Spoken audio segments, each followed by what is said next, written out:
Good evening.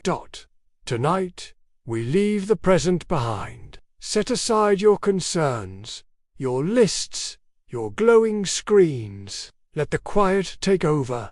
Let the rhythm of breath settle into stillness. You're safe, you're warm, and with that, let's begin a slow walk through time. Imagine yourself wrapped in furs, the smell of smoke clinging to your clothes.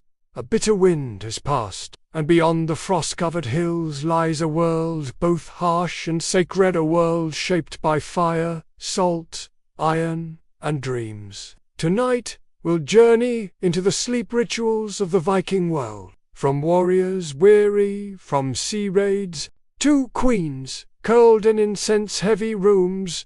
From myths whispered in twilight, to dreams shaped by magic. The Northmen lived with death close, but sleep closer still. And now, so do we. Segment 1. You're a warrior. Finally home. The boat creaks as it's pulled onto the rocky shore. Your boots hit earth, soft but frozen, and your shoulders sag under the weight of your shield. The raid is over.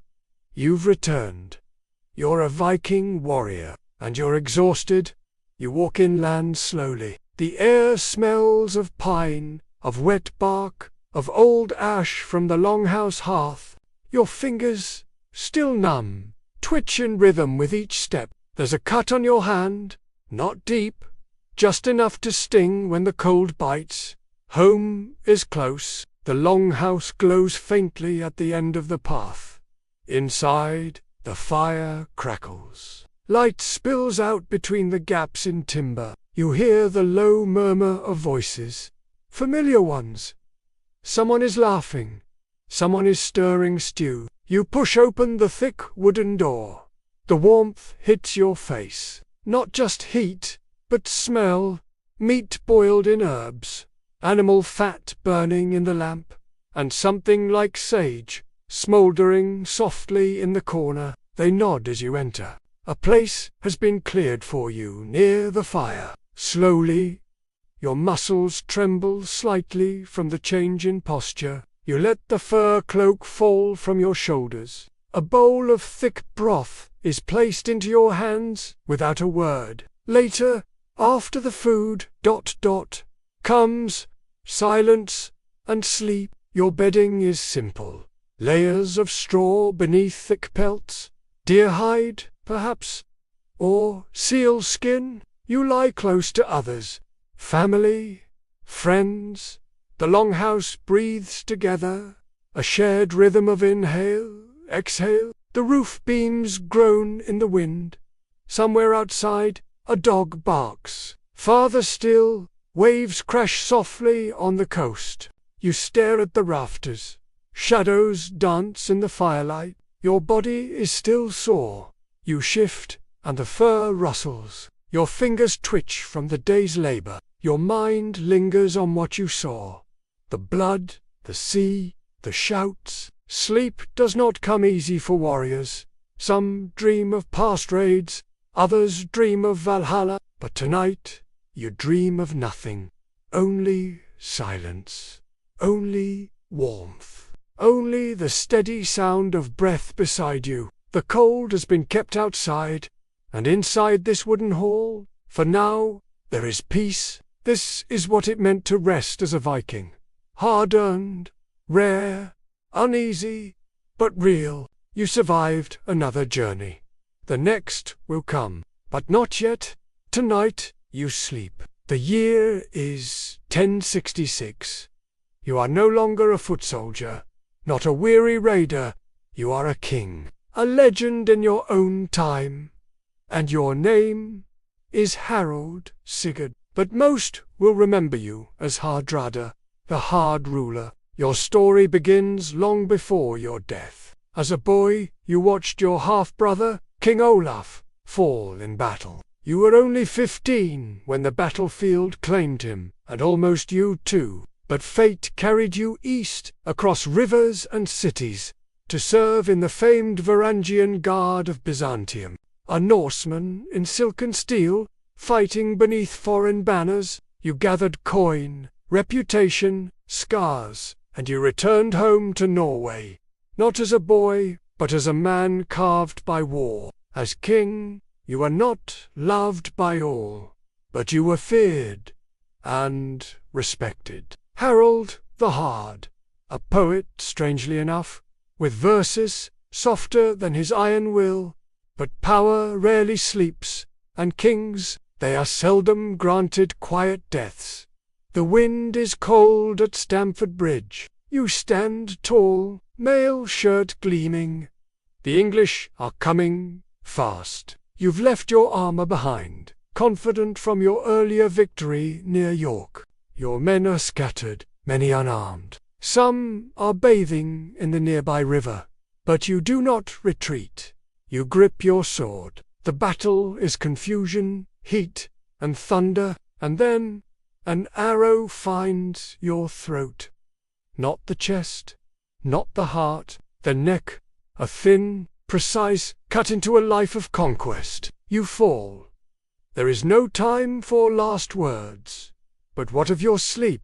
Did your soul drift upward on a raven's wing? Did the Valkyries lift you from bloodied grass? We don't know, but we imagine this. That night, as your body cooled beneath northern skies, a skald whispered your story beside a flickering fire. He spoke not just of battles, but of the boy you were, of the songs you wrote, of the sea you loved. He said, "Here lies Harald, whose dreams were wide as oceans, whose fate was hard, but earned, and those who listened, they slept, and in their dreams you rode again, not to war, but home." Night falls early in the north. The fire dims. The warriors grow quiet, and the world shifts. This is when stories are told, not loud ones, not tales of battle, but quiet ones. Ones whispered beside coals, wrapped in furs, beneath roofs made of sod and pine. You may think dreams are soft, meaningless flickers in the mind. But for the Vikings, dreams could shape a man's fate, or end it. They believed dreams were more than thoughts. They were messages, warnings, sometimes even journeys. A dream could come from your ancestors, from gods, or from something darker, deeper, buried beneath the roots of ego. Imagine this. You sleep on straw near the longhouse wall. Your breath fogs the air. Outside, the wind hums through gaps in the wood, and inside your head, a door opens. A horse walks through fire. A woman with a crow's eyes whispers your name. You see your own hands covered in frost or blood. When you wake, you say nothing, but you remember, and so does the wise woman who waits at the edge of the village. This is Seer, the magic that weaves fate. It is old, older than kings, practiced by those who walk between what is seen and what is not. They did not call it magic the way we do. It was craft. It was power. A woman, a Valva, might sit on a high seat, staff in hand, chanting. Her eyes roll back, her voice echoes, not loud, but deep, and she speaks of what is coming.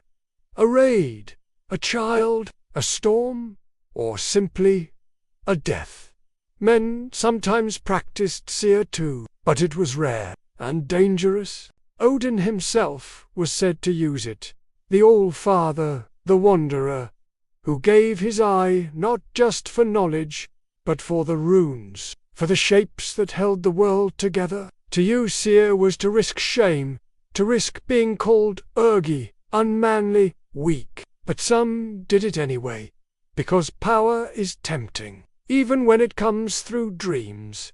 There are stories of a king who dreamt of wolves and burned his ships, of a woman who dreamed her brother's death and dug his grave before the messenger arrived, of a slave who dreamt he was a bird and fled at dawn, only to return years later, rich and renamed. They say dreams could be trapped in stones, that sleep near a certain rock could send you visions. and that the dead sometimes came back, not in body, but in thought. And still, every night, the Norse would lie down, beneath carved rafters, under thick hides, and wonder, what would they see? Would Freya send them beauty? Would Hel send them a warning? Would nothing come at all? Even silence could speak. You turn over, under your blanket of wool and fur. The fire is low now. A soft wind pushes against the wooden wall, and somewhere far away, a drum beat. A voice sings in a language lost. But the rhythm is ancient, and you begin to drift. No sword in your hand, no shield on your back, just a dream, waiting. Far from the smoky longhouses of warriors, beyond the worn boots and blood-stained shields, there is another world. Quieter, still powerful, still Viking, but shaped by softer hands. You are not a warrior now. You are a queen, and it is night. Your chamber is built high, above the courtyard. Its walls are timber, sealed with wool and resin. Torches flicker low along the walls. The floor is covered with furs. Bear, wolf, deer, soft beneath your bare feet. The air smells of lavender and pine tar. A small bronze censer glows near your bed, releasing slow trails of sweet smoke. You do not sleep yet, because sleep for a queen is not just rest, it is ritual. There is water in a stone bowl. You wash your face, not quickly, but with care. An attendant brushes your hair with a carved comb made of walrus ivory. She hums softly a lullaby you once heard in the cradle. The wind outside moans gently along the roof beams, but inside it is warm, almost sacred. You are not a figurehead, not just a consort. You hold power in your voice, in your counsel, in the alliances you help shape. You have written letters to kings across the sea. You have blessed ships before they sailed, and more than once your words have ended blood feuds. But now, none of that matters.